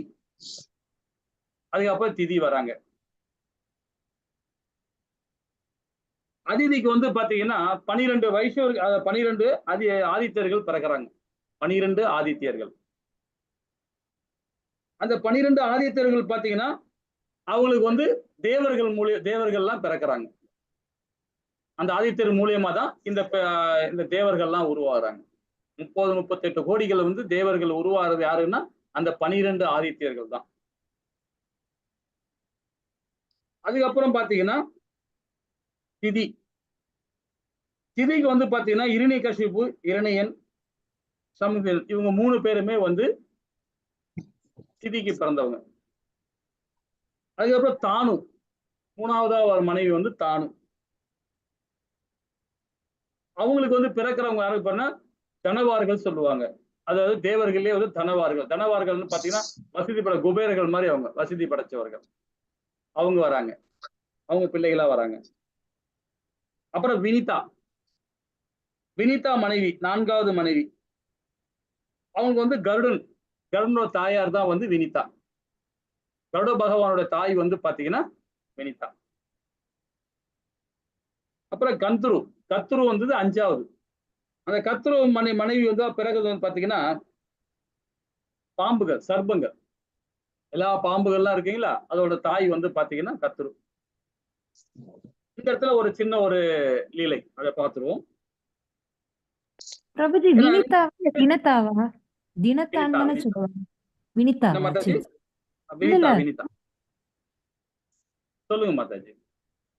இல்ல, நான் ஒரு ஸ்டோரியில அந்த தினத்தா கிருத்தா அப்படின்னு படிச்சிருக்கேன், அதனால கேட்டேன். தினத்தா கிருத்தான்னு சொல்லுவாங்க. வினிதா. ஆனா பிரபுஜி இதுக்கு காசிப முனிவர் தான் எல்லாருக்குமே ஃபாதர். கசிப முனிவர் அவர்தான் எல்லாருக்குமே ஃபாதர், அவர்தான் கிரியேட்டர். ஆமா. இப்ப இந்த இடத்துல பாத்தீங்கன்னா இவங்க அந்த கத்துருவுக்கும் வினிதாவுக்கும் வந்து பாத்தீங்கன்னா எப்பவுமே போட்டி வந்துகிட்டே இருக்கும். இது பாம்புக்கும் கருடனுக்கும் எப்பவுமே பிரச்சனை இருக்கும், தெரியும் எல்லாருக்குமே. 2 பேருமே போட்டி வருது. என்ன போட்டின்னு பாத்தீங்கன்னா இந்திரனோட குதிரை, இது வஜ்ராயுதம் இருக்கு. அதே மாதிரி அவருடைய ஒரு முக்கியமான ஒரு குதிரை இருக்கும், அவருடைய இது இந்திரனோட குதிரை. அந்த குதிரையை வந்து இவங்க என்ன சொல்றாங்க, யாரு வனிதா என்ன சொல்றாங்கன்னா அந்த குதிரை ஃபுல்லா வெண்மையாவே இருக்கும்ன்றாங்க வினிதா சொல்றது. இவங்க கத்துரு என்ன சொல்றாங்கன்னா அது வால் மட்டும் கருப்பா இருக்கும்ன்றாங்க. வால் கருப்பா இருக்கும்ன்றாங்க. 2 பேருக்குமே போட்டி. அதுல வினிதா என்ன சொல்றாங்க, நான் சொல்றது உண்மையா இருந்துச்சுன்னா நீ எனக்கு அடிமையா இருக்கணும், அப்ப நீ சொல்றது இதா இருந்ததுன்னா நான் உனக்கு அடிமையா இருப்பேன் அப்படின்னு சொல்றாங்க. அப்ப அதுக்கேற்ற மாதிரி கர்த்தர் என்ன பண்றாங்க, தன்னுடைய பிள்ளை கிட்ட சொல்றாங்க, பாம்பு கிட்ட சொல்றாங்க, டேய் நீ போய் அந்த குதிரை வால்ல போய் ஒளிஞ்சுக்குங்கடா. ஏன்னா பாம்பு தலைகீழ தொங்கும்போது என்ன பண்ணும், வாலு கருப்பா தெரியும் இல்லையா? ஆனா அந்த வாலும் வெள்ளைதான். ஆனா இவங்க சூழ்ச்சி பண்றாங்க. நீ போய் இந்த பாம்பு மாதிரி அந்த பாம்பு கிட்ட சொல்றாங்க, பிள்ளைகிட்ட சொல்றாங்க, நீங்க போய் வால்ல போய் தொங்குங்க, தலைகீழ தொங்குங்க, கருப்பா தெரியும், அப்ப நாம ஜெயிச்சிருவோம், அப்போ வந்து கர்டன் நம்ம கண்ட்ரோல் வச்சுக்கலாம் அப்படின்ற மாதிரி இவங்க சொல்றாங்க. அதை வந்து கண்டுபிடிச்சிட்டாங்க. கண்டுபிடிச்ச உடனே அதை இவங்க மாட்டிக்கிறாங்க. மாட்டின உடனே அது கருடனுக்கு எப்பவுமே வந்து அடிமைத்தனமா இருக்கிறாங்கன்றது ஒரு ஒரு கதை இருக்காது. இன்னும் விவரமா பண்ணா நிறைய படிச்சுட்டே போலாம். அது நிறைய விஷயங்கள் இருக்காது, ரொம்ப டீப்பா போக வேண்டாம். அதுக்கப்புறம் பாத்தீங்கன்னா கசிவ முனிவர் வந்து பாத்தீங்கன்னா அதிதி மனைவியா வந்து பிறக்கும் முன்னாடி பகவான் கிட்ட வந்து வேண்டிக்கிட்டாங்க அவங்க. அதுக்கு வந்து ஒரு விரதம் இருக்கிறாங்க. என்ன மாதிரி விரதம்னு பாருங்க.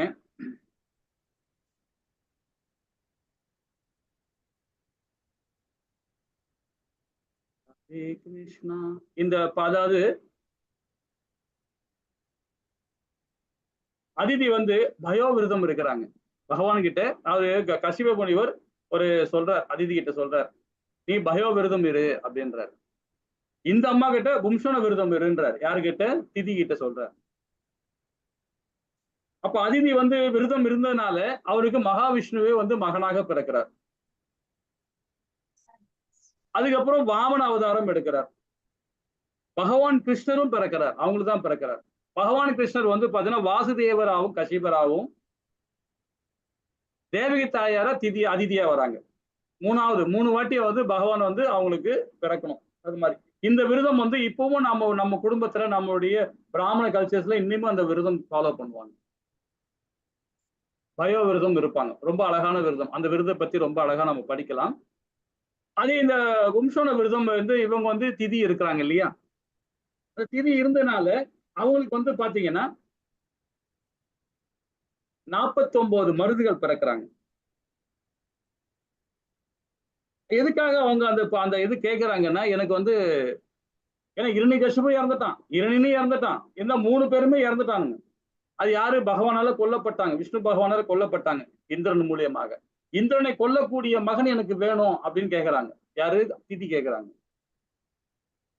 அப்ப அவர் என்ன சொல்றாரு, இந்த விரதம் இரு, ஆனா இந்த விரதம் இருக்கும்போது நான் ஒரு சில கட்டுப்பாடுகள் கொடுப்பேன். அந்த கட்டுப்பாடுகள் மூலியமா நீ விரதம் இருந்தீன்னா உன்னுடைய மகன்கள் நீ உன்னை எண்ணம் போல இருப்பாங்க. அப்படி இல்லைன்னா நீ தவறு பண்ணிட்டேன்னா கண்டிப்பா அந்த பிள்ளைகள் எல்லாமே இந்திரனுக்கு நண்பனாக ஆயிடுவாங்க. இந்திரன் சொல்றதான் அவங்க கேட்பாங்க, அவங்க நண்பனாக ஆயிடுவாங்க அப்படின்றாங்க. சரி, ஓகே, இந்திரனை கொல்லக்கூடிய எந்த ஒரு எனக்கு மகனாக இருந்தா பரவாயில்ல, நான் அது விரதம் இருக்கிறேன் அப்படின்னு சொல்லிட்டு திதி வந்து அதை ஃபாலோ பண்றாங்க. என்ன மாதிரி என்ன மாதிரி கொடுக்குறாரு பாருங்க. இது நமக்கு எல்லாமே இந்த இது விஷயம் தேவை நமக்கு எல்லாருக்குமே. ஜலத்துல இறங்கி ஸ்நானம் செய்யக்கூடாது. துஷ்டர்களை அதாவது துஷ்டர்களோட வார்த்தைகளை நம்ம பேசக்கூடாது. துஷ்டர்களோட நம்ம பேசக்கூடாது. அதே மாதிரி காளிக்கு வினோதம் செய்யப்பட்ட அன்னம் சரி, விலங்குக்கு ஏற்பட்ட பெண்களால், அதாவது விலக்கு ஏற்பட்ட பெண்களால் பார்க்கப்பட்ட அன்னம், கீழே தொட்ட அன்னம் ஆகியவற்றை சாப்பிடக்கூடாது. இரு கைகளாலும் தண்ணீரை அள்ளி பருகக்கூடாது. சந்தியா வேளையில் தலைமயிரை விரித்து கொண்டு, அதாவது தலைமுடியை வந்து விரித்து கொண்டு போட்டுக்கொண்டும் மேலே வஸ்திரங்கள் இல்லாமல் வெளியே வரக்கூடாது. இப்ப நம்ம சந்தியா வந்தன டைம்ல, அந்த டைம்ல நம்ம வீட்டுல இருந்தா கூட சரி, மேல ஆடைன்னு கண்டிப்பா இருக்கணும். அது இல்லைன்னா நமக்கு வந்து அது தோஷம் சொல்லப்படுது. அந்த பயோ விரதம் இருக்க முடியாது. இவங்க புஷ்பான விரதமும் சரி, பயோ விரதமும் சரி, ரொம்ப ஃபாலோ பண்ணணும்ன்றாங்க. அதே மாதிரி பாத்தீங்கன்னா வெளியிருந்து வீட்டுக்குள்ள வரும்போது கண்டிப்பா காலை அலம்பிட்டு தான் உள்ள வரணும். அது எப்படின்னா நம்ம வாசல்லயே வந்து வரும்போதே அந்த நிலப்படியை தாண்டும் போதே வந்து பாத்தீங்கன்னா காலை சுத்தப்படுத்தி தான் உள்ள வரணும். ஆனா இப்ப நம்ம சென்னையில எல்லாம் இது சாஸ்திரம் சொல்லப்படுது. அந்த அந்த ஆச்சாரமா இருக்கும்போது தான் நமக்கு தெரியும். இங்கெல்லாம் சிட்டிக்குள்ள அது மாதிரி இருக்க முடியாது இல்லைங்களா? ஹரே கிருஷ்ணா. சோ இதெல்லாம் வந்து நாம வந்து நிறைய இன்னும் சொல்லப்படும். வடமேற்கு பாகங்களில் தலை வச்சு படுக்க கூடாது. வடமேற்கு சைட்ல வந்து தலை வைத்து படுக்க கூடாது. இது மாதிரி ஒரு நிறைய விஷயங்கள்ல வந்து கசிப முனிவர் வந்து திதி கிட்ட சொல்றார். இந்த விரதம்லாம் நீ இருந்தீன்னா உனக்கு பிறக்கிற மகன்கள் வந்து இந்திரனை கொல்லக்கூடிய சக்தி இருக்கும். ஆனா இதை நீ தவறு செஞ்சிட்டேன்னா கண்டிப்பா அவங்க எல்லாமே அப்படியே நண்பன் ஆயிடுவாங்க, ஒரு மித்திரன் ஆயிடுவாங்க. யாருக்கு? இவங்களுக்கு, தேவர்களுக்கு அப்படின்றாங்க. இதை எப்படியோ ஸ்மெல் பண்ணிட்டார். யார்? இந்திரன் ஸ்மெல் பண்ணிட்டார். தன்னுடைய சித்தி வந்து சின்ன தாயார் வந்து இந்த மாதிரி விரதம் இருக்கிறாங்க, அந்த பசங்களை நம்ம எப்படியாவது கொன்னுடணும் அப்படின்னு நினைக்கிறான். யார்? இந்திரன். அதுக்கு ஒரு நேரங்காலம் பார்த்துக்கிட்டே இருக்கிறான். அப்போ அவங்க தாய் கிட்ட வரான், திதி கிட்ட வரான். வந்து இந்திரன் கேட்கறான், தாயே உனக்கு ஏதாவது பணிவிடை செய்யணுமா, ஏதாவது ஹெல்ப் பண்ணுமா, ஏதாவது பண்ணுமான்ட்டு. உடனே திதி நினைக்கிறாங்க, இவன் நமக்கு பிறக்கிற குழந்தை இவனை கொல்லக்கூடிய குழந்தை தான். இவனே வந்து தெரியாம அறியாம வந்து நம்ம கிட்ட வந்து ஹெல்ப்புக்கு வரான். சரி பண்ணிட்டோம் அப்படின்றான். அந்த எண்ணம் இருக்கு பாருங்க. 2 பேருக்குமே தீய எண்ணம் இருக்கு. அந்த குழந்தை கொல்லணும்னு இந்திரன் வரான். இந்த அம்மா அவனை கொல்லணுன்றதுக்காக இந்த அம்மா வந்து பாசாங்க பண்ணிட்டு இருக்காங்க. அப்போ அவங்க என்ன பண்றாங்க, அது எப்போ இந்த தவறு நடக்கும்னு பார்த்துக்கிட்டே இருக்கான் இந்திரன். இந்த தவறு செய்வாங்களான்னு பார்த்துக்கிட்டே இருக்கான். அப்ப அந்த அம்மா வந்து நாளாவ ஒரு மாதிரி டயர்ட் ஆயிடுறாங்க. டயர்ட் ஆயிட்டு வெளியே இருந்து தோட்டத்துல இருந்து உள்ள வரும்போது காலை அலம்பாம உள்ள வந்து டயர்ல வந்து அப்படியே பெட்ல படுத்துட்டாங்க. நிலையை தாண்டி உள்ள வந்து படுத்துட்டாங்க. சமயம் ஆயிப்போச்சு. உடனே அவன் என்ன பண்றான் இந்திரன், அவங்களுடைய உதயத்துக்குள்ள போயிட்டான். அவங்களோட பிளட்டுக்குள்ள போயிட்டார். யார்? இந்திரன். போய் அந்த கர்ப்பகத்துல போயிட்டு அந்த குழந்தைய வந்து என்ன பண்றாரு, 7 துண்டாக்குறார். வயிற்றுக்குள்ளேயே போய் கர்ப்பத்திலேயே போய் 7 துண்டாக்குறார் வஜ்ராயத்தால. அப்போ அந்த குழந்தைகள் வந்து உள்ள வந்து கத்துதுங்க, ஒரே சவுண்ட் கொடுக்குதுங்க. உடனே இவர் இந்திரன் சொல்றாரு, கத்தாதே கம்னு சொல்றாரு, என்ன கொல்லாதீங்க சகோதரா, என்ன கொல்லாதீங்க சகோதரா, சகோதரன்னு சொல்லுங்க. உடனே என்ன பண்றான், அந்த 7 துண்டையுமே வந்து ஒரு துண்டையும் திருப்பி 7 ஆக்குறான். 7 துண்டை ஆக்கிட்ட பிறகு கத்தாதீங்கன்னு சொல்லிட்டு திரும்பவும் என்ன பண்றான், அந்த ஒரு துண்டையும் 7 துண்டா ஆக்குறான். அப்போ அவன் என்ன நினைக்கிறான், நம்மளை கத்தாத, நம்ம அது அழாதீங்க, நான் பாத்துக்கிறேன்னு எவ்வளவு வந்து அழகா சொல்லுங்க அந்த குழந்தைங்க. சரி நம்ம ஏன் இதை கொல்லணும்? 49 துண்டு போட்டான் உள்ளார், வயிற்றுக்குள்ளாரியே வஜ்ராயத்துல துண்டு போட்டான். ஆனா இவங்க வந்து நாம வந்து நான் இனி உனக்கு ஒண்ணும் செய்ய மாட்டேன்பா, நீங்க நல்லபடியா வாங்க அப்படின்னு சொல்லிட்டு இந்திரன் என்ன பண்றான், வெளியே வந்துடுறான். வெளியே வந்தோன்னே இந்த குழந்தைகளும் வெளியே வந்துடுச்சு, காய் விட்டு வெளியே வந்துடுச்சு. இவங்க அந்த அம்மா எழுந்து பாக்குறாங்க, அந்த தூக்கத்துல இருந்து எழுந்து பாக்குறாங்க, களைப்புல இருந்து எழுந்து பார்த்தா 49 மருதுகள் நிக்கிறாங்க. கூட யார் கூட நிக்கிறாங்க? இந்திரன் கூட நிக்கிறாங்க. அப்ப தாய் கேட்கிறாங்க, திதி கேட்கிறாங்க, என்னுடைய குழந்தைகள் வந்தானே இது எப்படி உங்க கூட இருக்கிறாங்க? நீங்க கால அலம்பாம உள்ள வந்துட்டீங்க, கசிபம் அதாவது சொன்னவரு அதை மீறிட்டீங்க, அந்த இதை மீறிட்டீங்க, அதனாலதான் உங்களுக்கு இந்த மாதிரி சம்பவம் நடந்தது அப்படின்னு சொல்றோம். இது ஏன் சொல்ல வரோம்னு பாத்தீங்கன்னா, நம்ம சாஸ்திர சம்பிரதாயத்துல நம்ம என்ன செய்யணுமோ அது நம்ம கரெக்டா ஃபாலோ பண்ணோம். 1. 2வது, நம்ம அசுரத்தன்மையில இருந்தோம்னா நமக்கு நேர்மாறியா தான் நமக்கு எல்லா விஷயங்களும் நடக்கும் இல்லைங்களா? இதுக்கு நம்ம வந்து பாத்தீங்கன்னா இது ஒரு உதாரணமா எடுத்துக்கலாம். இன்னும் நிறைய விஷயங்களை படிக்கிறோம்.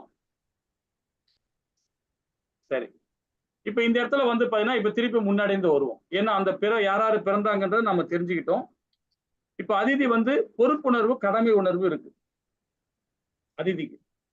அதே திதிக்கு வந்து பாத்தீங்கன்னா பொறுமை கிடையாது, பொறாமை இருக்கு. காரணம் என்னன்னு பாத்தீங்கன்னா, கசிப முனிவர் வந்து ஒரு ரொம்ப ரொம்ப வருஷத்துக்கு பிறகு வனவாசம் இருந்துட்டு காட்டுல போய் தியானம் எல்லாம் பண்ணிட்டு வர்றார். கிட்டத்தட்ட பாத்தீங்கன்னா ஒரு 20 வருஷம் தவம் இருந்துட்டு வீட்டுக்கு வர்றார்.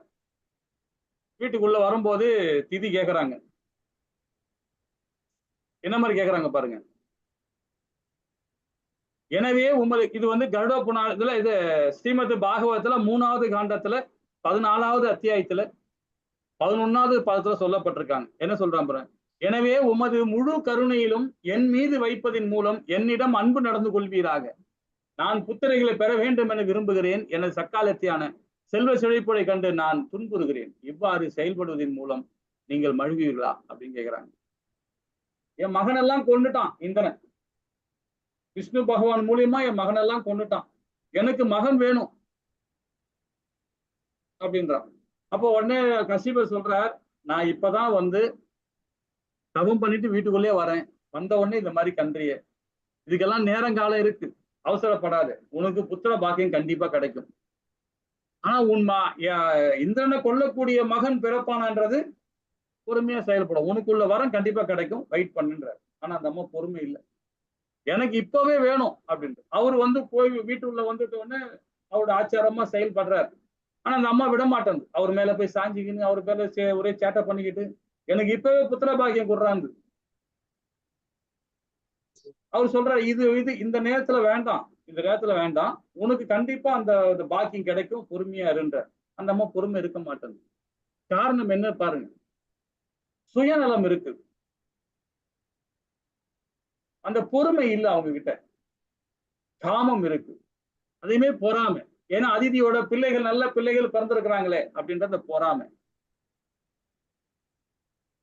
எனக்கு மகன் வேண்டும், அந்த சுயநலத்திற்காக தத்துவம் பேசுறாங்க.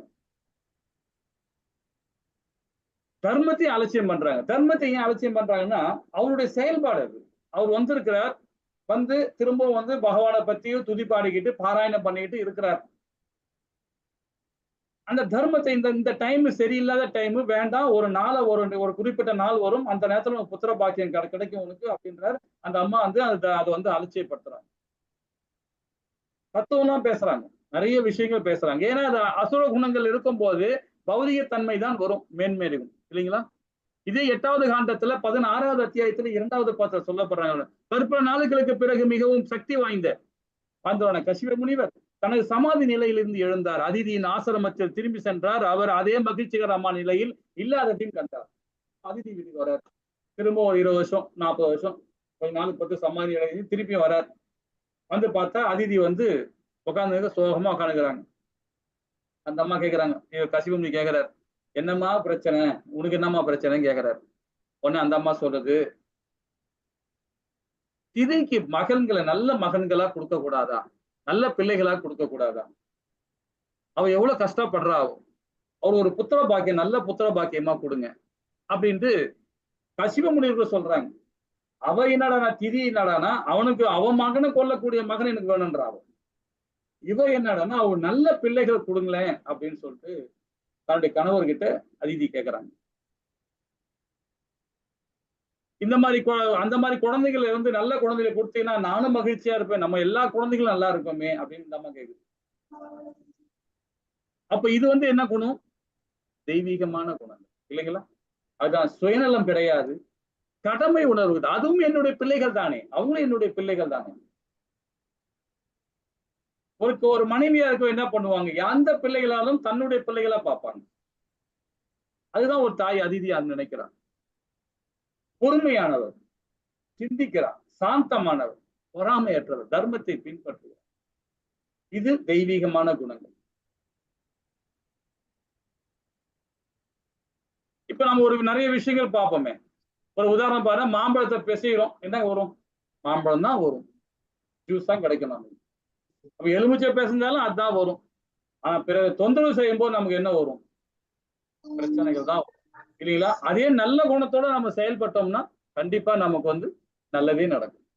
கோபத்தை தூண்டும் சூழ்நிலையும் பொறுத்து கொள்ளும் திறமையினை கொண்ட ஒருவர் சிறந்த நபர் என்பது தீர்மானிக்கப்பட வேண்டும். இது ஸ்ரீல பிரபுபாதாவுடைய பொன்மொழிகள். ரொம்ப அழகா கொடுக்கப்பட்டிருக்காரு இல்லைங்களா? அப்போ அதிதிக்கு வந்து சொல்றார், சரி உனக்கு வந்து நீ கேட்டதுனால அவளுக்கு ஒரு நல்ல குழந்தை பிறக்கணும், உன்னுடைய சமுதாயம் நல்லா இருக்கணும், உன்னுடைய வம்சம் நல்லா இருக்கணும்னா நீ இந்த விரதம் இரு அப்படின்னு அதிதி கூட சொல்றார். திதி கிட்ட என்ன சொல்றார், இந்திரனை கொல்லக்கூடிய பழி வாங்கணும் எண்ணத்திற்குனால உனக்கு ஒரு குழந்தை இருக்கும், பிறக்கும். ஆனா நான் சொல்ற கண்டிஷன்ல நீ ஃபாலோ பண்ணினா உனக்கு அந்த மாதிரி குழந்தை பிறக்கும்னு சொல்றாரு. 2 பேருமே ஏத்துக்கிட்டாங்க. 2 பேரும் ஏத்துக்கிட்டு அவங்கவுங்க தனித்தனியா விரதம் இருக்க ஆரம்பிச்சிட்டாங்க. இந்த இடத்துல பாருங்க, முனிவர்களால் சிறந்தவரே, மங்களகரமானவரே, வரங்களை அளிப்பவர்களே, மிக சிறந்தவரே, தயவு செய்து எங்களது நிலையை கருத்தில் கொண்டு எனது புத்தகங்களை இழந்து விட்டது அவர்கள் திரும்ப பெறுவதற்கான வரங்களை அவருக்கு அளிப்பாயாகின்றார். அப்படின்னு கேட்கிறாங்க, திரும்பவும் வேண்டுகோள் வைக்கிறாங்க. அவங்க நல்ல பிள்ளைகளை கொடுங்க அவங்களுக்கு, எனக்கு அதுதான் வேண்டும் அப்படின்றாங்க. 8வது காண்டத்துல 16வது அத்தியாயத்துல 17வது பாகத்துல ஸ்ரீமத் பாகவதத்துல சொல்லப்பட்டது. இதே 6வது காண்டத்துல 18வது அத்தியாயம் 37 என்ன சொல்ற பாருங்க. திதி பதிலளித்தால், சிறந்த ஆத்மாவாகிய என் கணவரே, நான் என் மகன்களை இழந்து விட்டேன். தாங்கள் எனக்கு வரம் அளிக்க விரும்பினால் இந்திரனை கொல்லக்கூடிய மரணமற்ற ஒரு மகனை நான் வேண்டுகிறேன். ஏனெனில் இந்திரன் விஷ்ணு உதவியுடன் என் 2 மகன்களையும் இரணிகசிபவையும் கொன்று விட்டான். அதே நிலையில தான் இருக்கிறாங்க. 6வது காண்டத்திலையும் அதான் சொல்லப்பட்டது, 8வது காண்டத்திலையும் அதான் சொல்லப்பட்டது, 9வது காண்டத்திலையும் அதான் சொல்லப்பட்டது. அப்ப அதிதியின் திதிக்கு உள்ள டிஃபரன்ஸ் பாருங்க. எனது பங்கினை கேட்டால் அதிதி, பழிவாங்கும் எண்ணம் இல்லை, விரோதிகளுக்கும் துன்பம் அளிக்காத தன்மை கேட்கிறாங்க. இது தெய்வீகமான குணங்கள். அதே அசுர குணங்கள் பாருங்க, குற்றத்தினை ஒப்புக்கொள்ளாமை, விரோதியை கொல்லும் எண்ணம், சதி திட்டம், சூழ்ச்சி, தாழ்ந்த குணத்திலிருந்து தோன்றும் தீர்மானம். அந்த நம்ம அசுர குணத்துல இருக்கும்போது, அந்த அறியாமல் இருக்கும்போது பாத்தீங்கன்னா பௌதிகமான செயல்பாடு தப்பு தப்பா செஞ்சிருந்தாரு. சரிங்களா? இதே 8வது காண்டத்துல 16ல 20ல சொல்றாரு பாருங்க. அன்புள்ள அதிதி, பரமபுருஷ பகவானின் பக்தி தொண்டில் ஈடுபடுவாயாக. அவரே அனைத்திற்கும் எஜமானர். அவரால் எல்லோருடைய எதிரிகளையும் அடக்கிவிட முடியும். மேலும் அவரே எல்லோருடைய இதயத்திலையும் வீட்டிருக்கிறார்.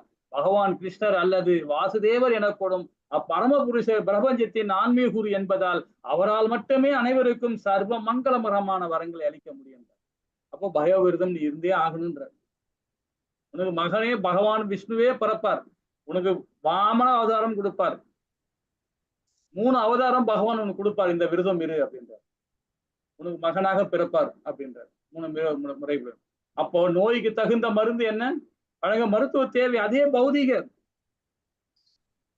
அறிகுறிக்கு ஏற்ப வழிகாட்டுவதற்கு ஆன்மீக வழிகாட்டுகள் தேவை.